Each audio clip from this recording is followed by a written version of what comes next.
How would you like a 15% discount to my daily email, the stack of stuff, the show notes, discounts to the conference, all of that? All you need to do is text the word show to 33777. You'll get the annual subscription with a 15% discount to my daily email. You'll get the stack of stuff, the links to the show notes, discounts to the conference, and so much more. All you have to do is text the word show, SHOW, to 33777. Text show to 33777.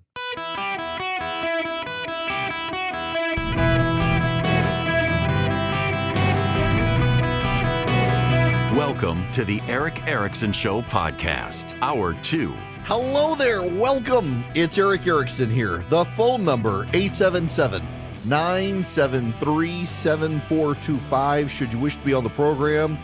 Y'all, I may have a problem. I have enjoyed the last 2 days hanging out with my son.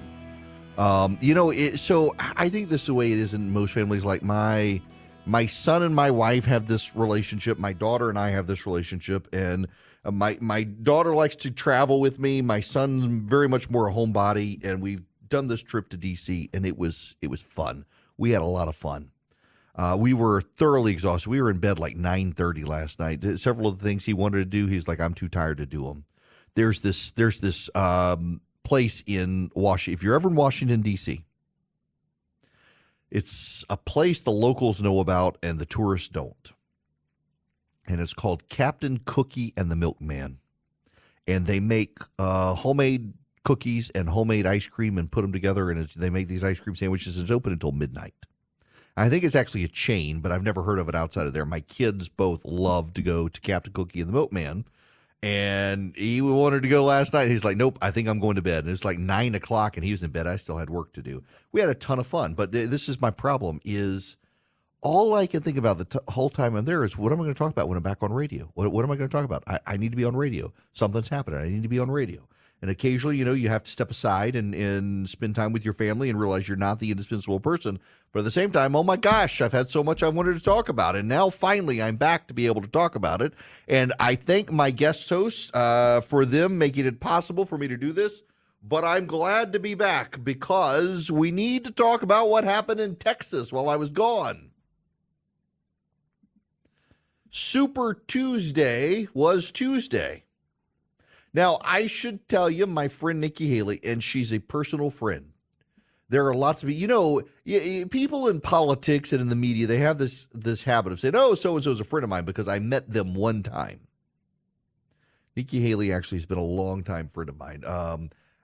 When I was writing at redstate.com and Sarah Palin endorsed her in her run in 2010, she had come from behind victory. I got invited over to introduce them on stage in South Carolina. She's been a friend ever since.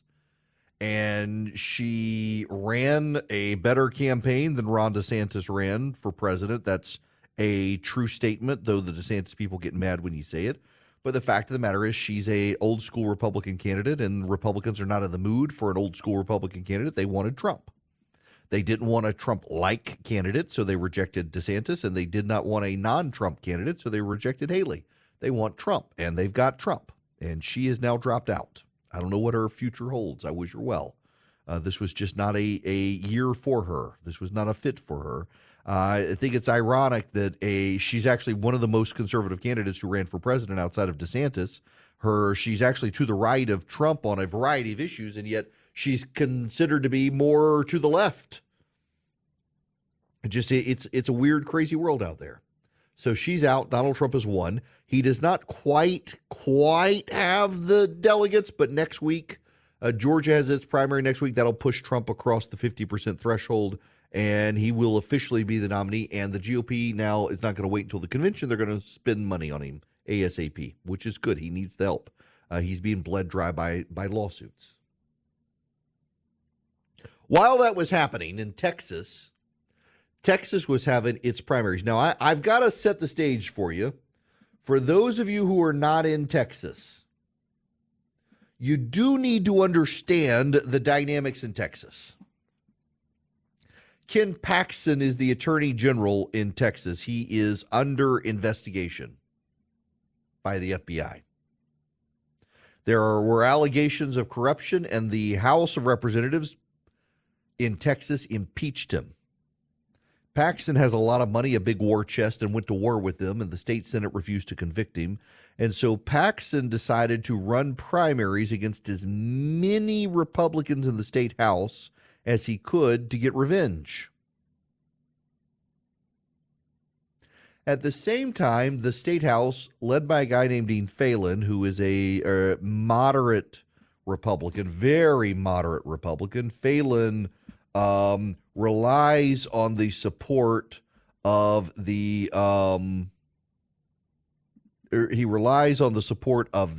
moderates and the Democrats to stay in power. Dade, not Dean, Dade Phelan. He has relied on the Democrats to keep himself in power. 48-year-old, very, very moderate, Beaumont, Texas.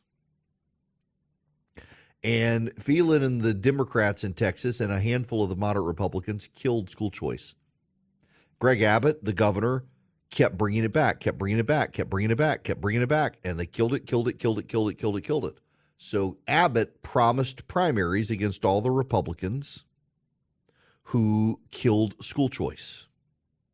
So you had Ken Paxton running primaries against the Republicans who impeached him in the House, and Greg Abbott running primaries against the Republicans who blocked school choice. Now, ironically, there was overlap there. Well, there shouldn't be ironic. It's liberal Republicans to a degree.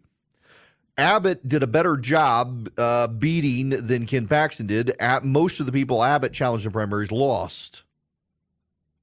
My buddy Chip Roy, congressman from Texas, he backed several people, and they were quite successful. Chip Roy had a very good night in Texas. Dade Phelan, the Speaker of the House in Texas, has had to go into a runoff. A repudiation of him for many things, including trying to kill school choice. It is a good thing.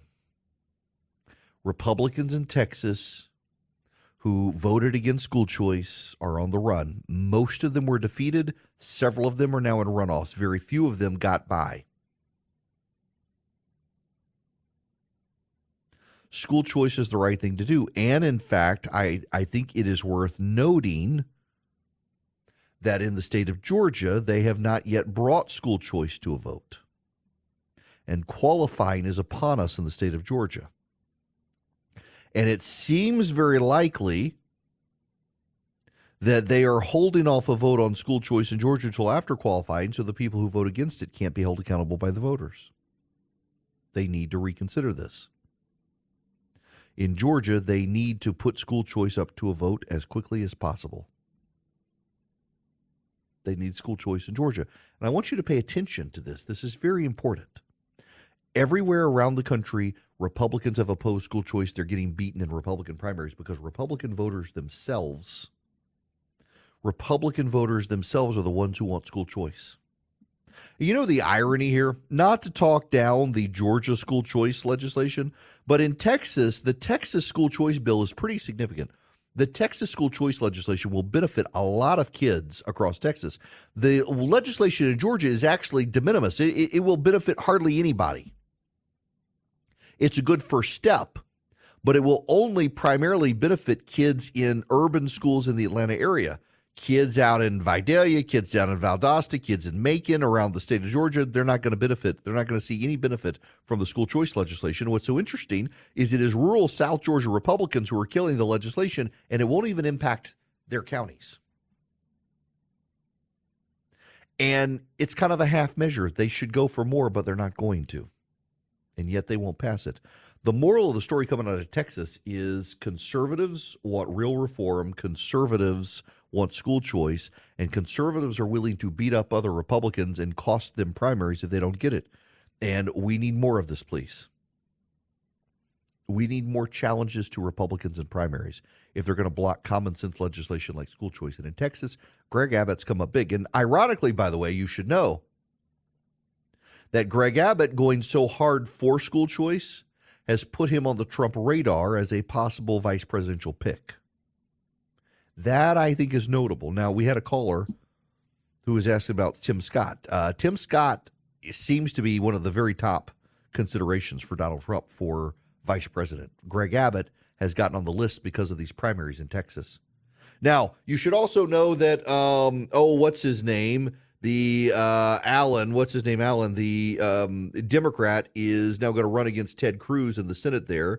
Ted Cruz is going to have a hard race because Ted Cruz does not come across as likable to a number of people. I like Ted personally, but Ted's going to need to be on his A game for this campaign. Colin Allred is his name. He's a former NFL player. He's a progressive Democrat who's going to give Ted Cruz a run for his money in a place like Texas. Now, this is not going to be a Beto O'Rourke situation. Allred is actually a better candidate than Beto O'Rourke ever was, but he's still not going to win. As long as the Democrats keep spreading this fantasy that Texas is going to turn blue, I kind of like it because it takes their eye off the ball. It lets them spend money in Texas that is not going to be spent in Arizona. It's not going to be spent in Pennsylvania. It's not going to be spent in Montana. It's not going to be spent in Ohio. We got a great crop of candidates around the country running for the Senate. I will tell you, I did speak to Mitch McConnell on Monday. Our conversation was private. We have not seen eye to eye in the past on many issues, but we had a frank, good conversation. I enjoyed meeting him. He is very enthusiastic about the chances of the GOP picking up the Senate. He's not going to be leader anymore, but he wants the Senate. He knows where the GOP can stop if Biden's reelected and what they can get done if Trump's elected. The GOP does have a very good chance of taking the Senate. It may only be by 1 or 2 seats, but that's all they need. That's all they need. Kristen Sinema has dropped out. Kristen Sinema is no longer running for the Senate. Now, anyone who's paid attention to politics has known Kristen Sinema was going to drop out because she hasn't been collecting signatures. She was going to run as an independent. She needed to start collecting signatures in January. She hasn't. It's now March. The deadline is approaching. She will be precluded from running for the Senate as an independent. What's so notable here is the Democrats are chasing Kristen Sinema out of their party because she refused to kill the filibuster. That's the notable thing here. The media conversation is always biased towards the Democrats anyway, because the media and the Democrats are in the same bubble. But what's really, really notable is that Kristen Sinema is a Democrat who was a member of Code Pink, who is not radical enough for the Democrats. Everybody talks about the radicalization of the Republican Party. They literally just chased this woman out of the Democratic Party because she voted to preserve the filibuster. She's a centrist Democrat, and the Democrats don't want a centrist. They want a rabid progressive. It tells you everything you need to know about where the Democratic Party is, and it's very, very telling in my mind that the media has not made a big deal about this because the media is singularly focused on the supposed radicalization of the Republican Party. The radicalization of the Democratic Party, though, is probably going to be the thing that costs the Democrats the election. And I want to spend some time on that at the bottom of the hour. I'll take your phone calls as well, 877-973-7425. It is nationwide. Eric Erickson here. Glad to be back behind the microphone with you. Greetings. Welcome. It is Eric Erickson here. Yes, you can call in and be a part of the program, and I want to take Tom's phone call right now. Tom, welcome to the show. How are you? I'm doing good, sir. How are you? Good. What's going on? Well, a quick question.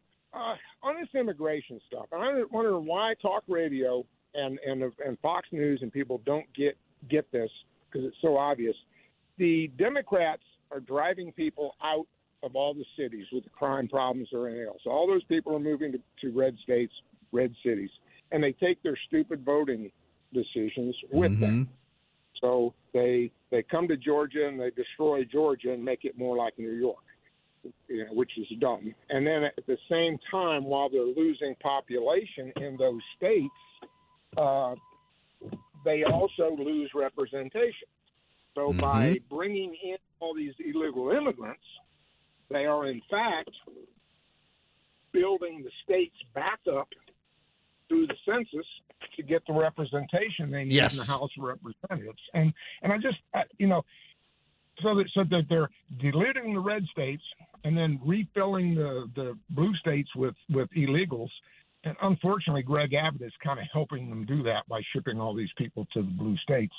although he is highlighting the issue. Well, and there's that report that that Joe Biden actually flew in several 100,000 under the radar and sent them to blue states as well.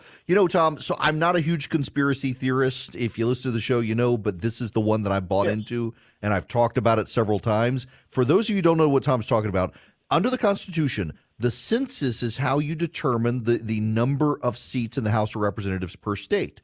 And the census is based on total population, not total citizens. So if you flood illegal aliens into a blue part of the country, they get counted for purposes of the census. Therefore, their numbers determine the number of seats each state gets in the House of Representatives. So if you're a blue state like New York, you welcome in all the illegal immigrants to replace all the citizens who fled the state, and they get counted for purposes of representation in the House of Representatives. And you can game the system by bringing in these illegal aliens. I am totally bought into this.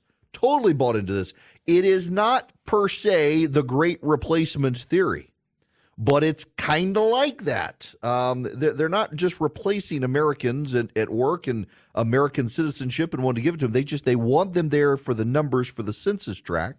They want them there for the census. They need to build up their numbers, get them established so that in 2030, when the census comes around and they're counting people, they can say, well, we got all this massive number of illegal aliens. Now, the Republicans, you will recall, one of the things Trump wanted to do was change this and have it focus on citizenship. And he lost the Supreme Court case, not because they said he couldn't do it, but because he did it the wrong way. And when he comes back, he's going to have time to do it the right way. I'm telling you guys, this is my conspiracy theory.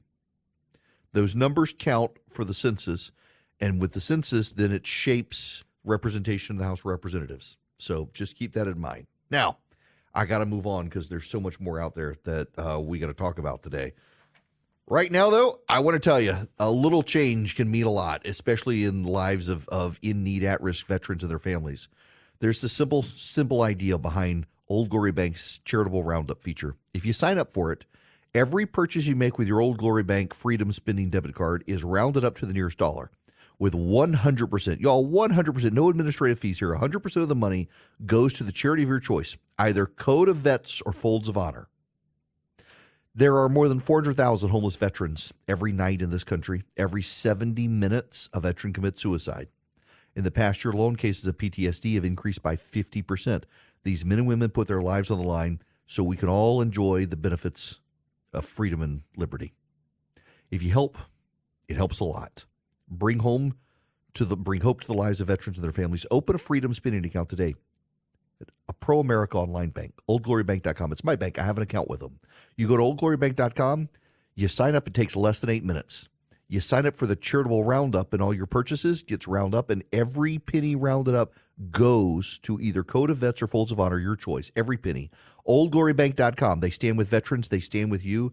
Member FDIC, equal housing lender. Terms and conditions apply. Oldglorybank.com. It really is my bank, and it's a great bank. Hello and welcome. It is Eric Erickson here across America. The phone number is 877-973-7425 should you wish to be on the program.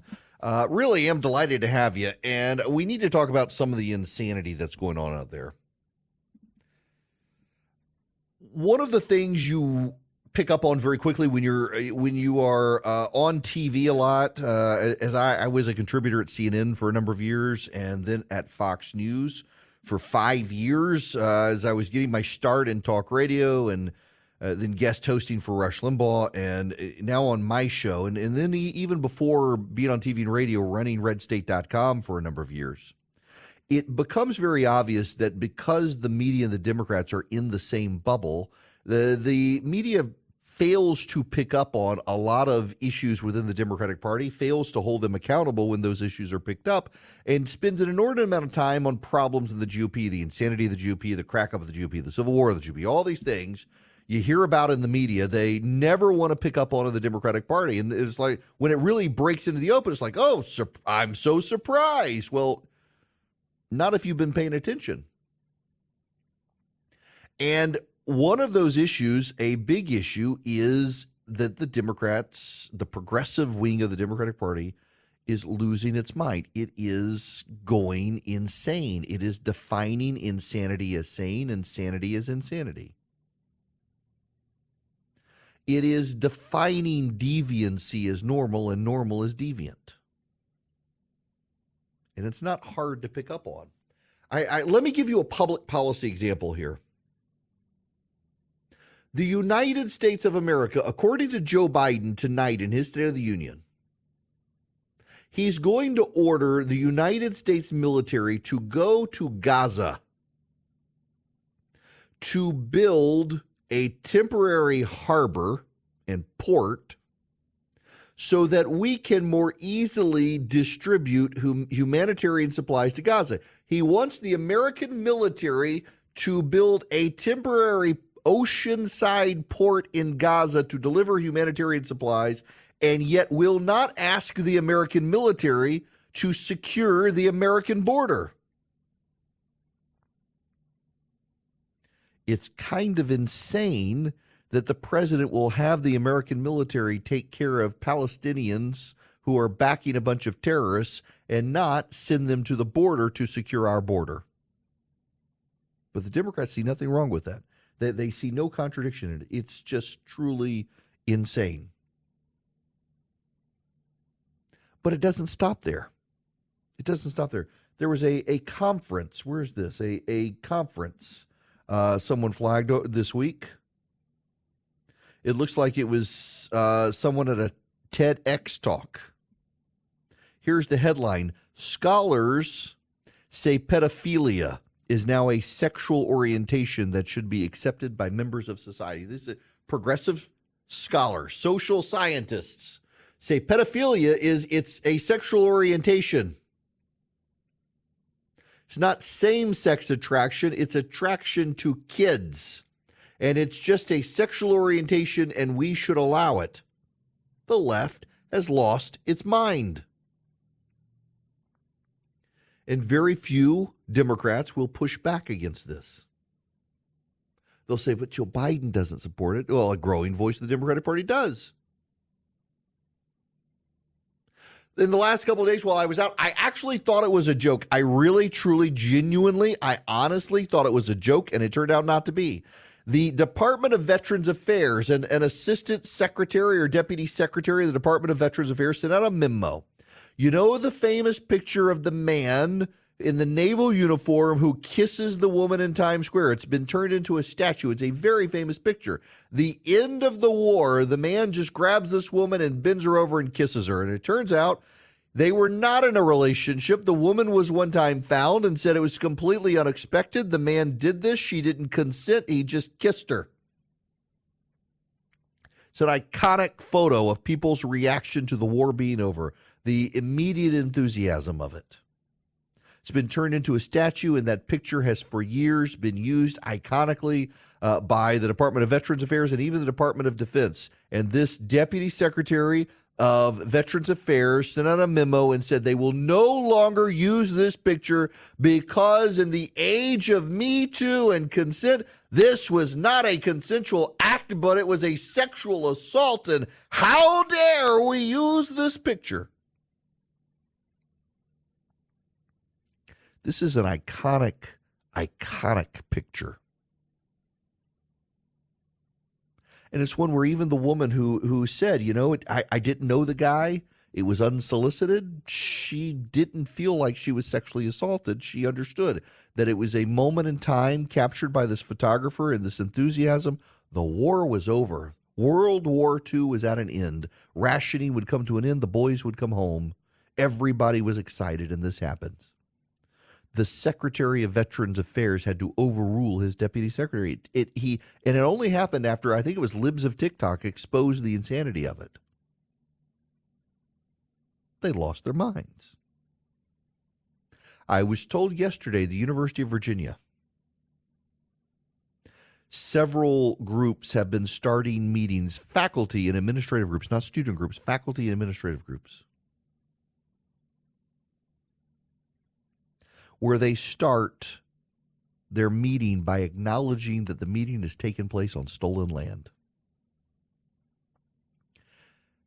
There is not an inch of land on planet Earth that has not been conquered multiple times.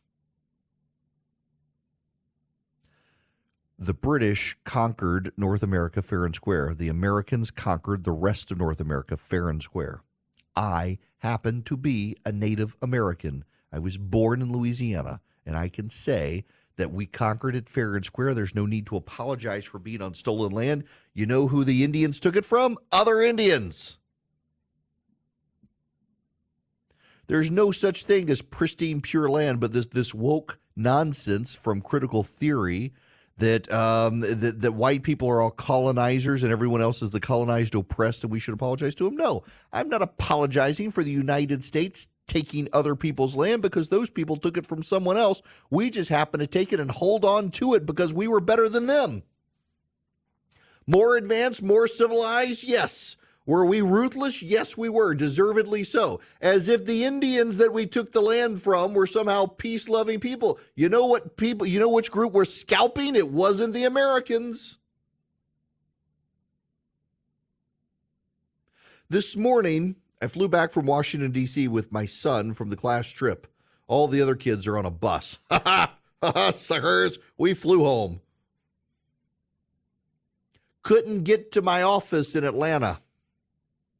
People have tied themselves up and glued themselves to the road to protest a police training facility. They were blocking traffic all morning in Atlanta. They've done it in New York. You know, in Washington, D.C., we were supposed to go see the National Archives. We were going to see the Constitution, Declaration of Independence, Bill of Rights. A bunch of protesters went in last week and threw pink cornstarch and something else on it. Is trying to turn it into sludge if they got water on it. They had to clean it very specifically, very carefully, so that they couldn't use liquids to clean this stuff. Progressives did that, not Republicans. It was progressives who did that. It's progressives who were trying to tie up traffic. In Athens, Georgia, let me read you this. Melissa Link, by the way, I exposed that wackadoo progressive on the Athens Clarke County Commission who uses they, them pronouns and lives with his spouse and partner and has a kid and never had a real job in his life, but he wants to be a they, not a he. Someone filed a invasion of privacy claim with YouTube to make me take that video down. I haven't taken it down. YouTube hasn't made me take it down. But when I highlighted that guy, several people said, oh, there's this commissioner, Melissa Link. She's actually worse. Let me read you this statement from Melissa Link. This is what she said at an Athens Clarke County Commission meeting. She said, I'm disgusted by the crime as I am the hysterical glee with which so many have seized upon this tragedy to promote division, bigotry, and hate. This tragedy offers yet another reminder that monsters are real and they come in all shapes and sizes. With terrifying regularity, they come in the form of white men with weapons of war, fueled by mental illness, bigotry, and right-wing conspiracy theories who slaughter classrooms full of schoolchildren, congregants in churches, temples and mosques, hapless shoppers, and revelers at concerts, nightclubs, festivals, and parade routes. Mass murders have become so routine, they are only met with thoughts and prayers from cowardly Republican legislators, governors, and judges. Blah, blah, blah, blah, blah. We live in a violent patriarchal society in which even our bodies are not our own, a society in which desperate mothers are sent home from emergency rooms to suffer unassisted miscarriages as they bleed out of the bathroom floors, and raped little girls are forced to give birth to their stepdaddy's babies, in which at least 2 of our Supreme Court justices have been credibly accused of sexual assault, and at least 3 were appointed by a traitorous, insurrectionist, bigoted, lying, cheating, fraudulent, philandering rapist. I call upon those who are overcome by Laken Riley's death to channel their outrage towards protecting the living. That's right. She's trying to turn the tables on everyone upset about Laken Riley and say, you bigoted people elected Donald Trump, so screw you for being upset about this girl being murdered by an illegal alien. She stands on the illegal alien side. These progressives have lost their minds. You got the boys and girls sports. It's come up again. There's a video that's come out today of a school teacher somewhere in this country who I think in Michigan, who is a man who wears tight dresses in school so that the kids can actually see the bulge. Y'all, progressives have lost their minds. And in certain parts of the country, they are protected and voters regularly put them in power. But there is going to be a backlash coming. There will be consequences for the drag queens. There will be consequences for normalizing pedophilia. You know, it's gotten so bad. North Face wants you to sign some sort of pledge about being outdoors and in the process acknowledge the racism of white people taking over the outdoors. It's ludicrous. It's insanity. Yeah, here it is. North Face offers customers a discount for taking an equity course, and the equity course says the outdoors is racist and you can't be racist against white people. Black people can't enjoy the outdoors because of white people, according to North Face, if you take an equity course that gives you a discount. People have lost their minds. Companies have lost their minds. Bank of America, by the way, I think I just read it was Bank of America that's getting rid of its DEI coordinator. More and more companies are realizing that they have been fostering insanity. More and more Americans realize the left has lost its mind. Yep, Bank of America is firing its chief diversity and inclusion officer. Good. The DEI backlash is good. There's going to be a backlash against the people on the left who would mainstream and normalize pedophilia. You know, the voters are actually going to hold this stuff accountable. It's not just the economy. It's voters look at this and they say, you guys say that Donald Trump's an authoritarian, but you're the ones letting illegal aliens to come in here and kill college kids. You're not making us safe. You're not keeping us safe. Donald Trump will keep us safe. We didn't have these problems when he was president. People, at the end of the day, they're willing to trade their liberty for safety. They are. And they're going to trade it, whether you like it or not, for Donald Trump. And by the way, they're not going to be trading a whole lot of liberty because he's not the monster the Democrats say he is. The monsters are in the Democratic Party chanting death to the Jews right now. And the president of the United States can't condemn it without also saying, well, and we got to worry about Islamophobia and every other phobia out there. The voters are going to have a backlash against this insanity. And it is insanity. And it's not coming from the GOP. It's coming from the Democrats. And you don't hear about it regularly in the press because they're in on it and a part of the problem. Now, I got to move on. But before I do, I got to tell you about Stamps.com. They saved me last week. Stamps.com did. Because I was able to ship through UPS and then I was able to go in and reroute shipping when it didn't work out the way I wanted. Stamps.com, they've got a great interface. They've got great shipping options. They save you up to 89% off UPS and post office rates. All you have to do is go to Stamps.com, click on the microphone, and put in my name, Eric, E-R-I-C-K. Go to Stamps.com, click on the mic, put in Eric. You'll get a limited time offer of some free postage, free digital scale. You have no long-term commitment. You have no contract. Stamps.com, they make it easy to ship. Listen, for businesses or for individuals, and you can cancel at any time. But if you got a little Etsy shop or something, it makes it very easy for you to send stuff. You can print out the labels. You can order the shipping supplies from Stamps.com. They have great rates. You can even arrange pickup at your home or office. You never have to stand in line again at the post office or UPS if you use Stamps.com. Stamps.com. Click on the microphone. Put in my name, Eric, E-R-I-C-K. Get that free digital scale. Get some free postage. Start saving and shipping today with Stamps.com. Hello and welcome. It is Eric Erickson here. My goodness, am I delighted to have you, and I'm so glad to be home. Y'all, if I stayed another couple of days in D.C. with the 31 9th and 10th graders, I was going to just embrace alcoholism. We had a good time, but my gosh, and you know, I feel bad for the real chaperones because I was not technically a real chaperone. I had my kid. We stayed at a different hotel. I have to, with security issues, traveling and stuff. My employers are very particular about where I stay and don't stay. And so we stayed at a different hotel, and it was great. We got to come and go as we wanted. We could hop on the bus. They had a great tour guide. They really did. And I felt bad for the kids because their bus broke down and they were way late getting to D.C., but we packed in Tuesday and Wednesday. I mean, we did on Tuesday, we did stop at the White House. We met them at the White House.